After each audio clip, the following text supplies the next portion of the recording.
So we had a little trouble with the police on Saturday in Bond Square, where we've been gathering for every Saturday for weeks now. Obviously, at the moment, we're supposed to be under a months-long lockdown regulations, so it was kind of inevitable. But the police came along in the evening about 5 o'clock and asked us all to move on, and I took issue with this.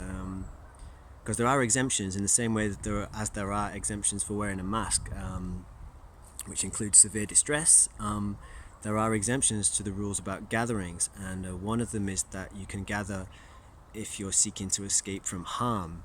So we were using the line that that's what we were doing, and we're all seeking to escape from the harm of mental health problems. So I started ranting at them like I was trying to exhibit mental health difficulties. That wasn't the reason I did it. I did it because, you know, I guess after, the application of tyranny starts to be aggravating after about 8 months, and they presented the face of tyranny, I suppose. But anyway, so they turned up with with their masks on, two police officers with masks on. They asked one of us to step away from them because they were observing social distancing. And then as I was jabbing the air, making my points to them, one of them pulled my hand down so he wasn't scared about the plague being on my wrist. And then what happened? Yeah, then we were talking for a bit longer.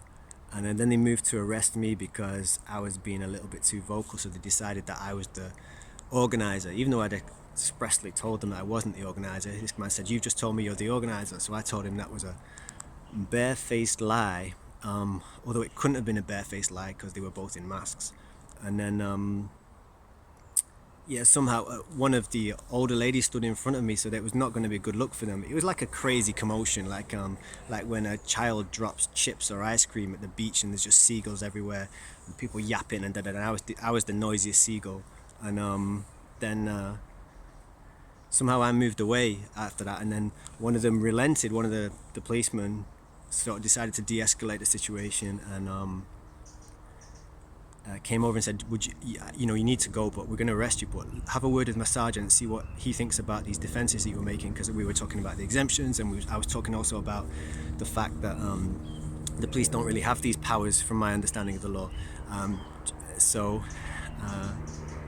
he put me on the phone then to his sergeant. So once again, he wasn't concerned about the plague, because he handed me his phone, which I touched and held to my ear and breathed droplets all over it for about 5 or 10 minutes before returning it to him. And but I think some of the wiser ladies had started taking down the gazebo behind us and sort of dismantle things and make it look like we were going. And everything settled down a bit as I was on the phone for a little while to the sergeant, and he said that if I didn't go, that he understood the reasons I was making, but he said that there were no exemptions, which is factually incorrect. He also said that the things I was telling him about where the Coronavirus Act gets its powers from the 1984 Public Health Act, were not applicable, and which they are. So we were in a bit of a standoff, and he said, "Well, if you don't go, we'll have to arrest you." But by the time I'd finished on the phone, it was clear that we were packing up. The policeman had calmed down. The policeman calmed down. So I spoke to the police like a normal person instead of a lunatic. And although it's not really that, it's an asylum. The place is an asylum. So I was just trying to fit in. But also the fact is, it's not really that crazy to be angry about the loss of your freedoms. Although obviously I didn't think it was my finest hour and I could handle it better. But I spoke to them like normal human beings, and they didn't really want to do it. Oh yeah, also when I was on the phone to the sergeant, he was listening to my reasons why I thought we were exempt, or why we shouldn't be arrested. And he said that we could try it out in a test case. He says the only way to work this out is if someone does it in a test case. You can be the guinea pig or whatever. And I said, well, maybe I should just let them amicably arrest me. And then the policemen standing there in the square were like, "Oh no, don't do that."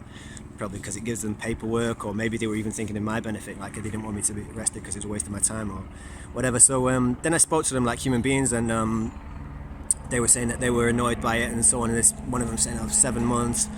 he's not seen his gran or his sister or something, and he's living alone, and it's so difficult for him as well when he goes home and he doesn't enjoy it, and neither of them want to be doing this kind of thing, and so it's difficult for everybody, but they're applying it.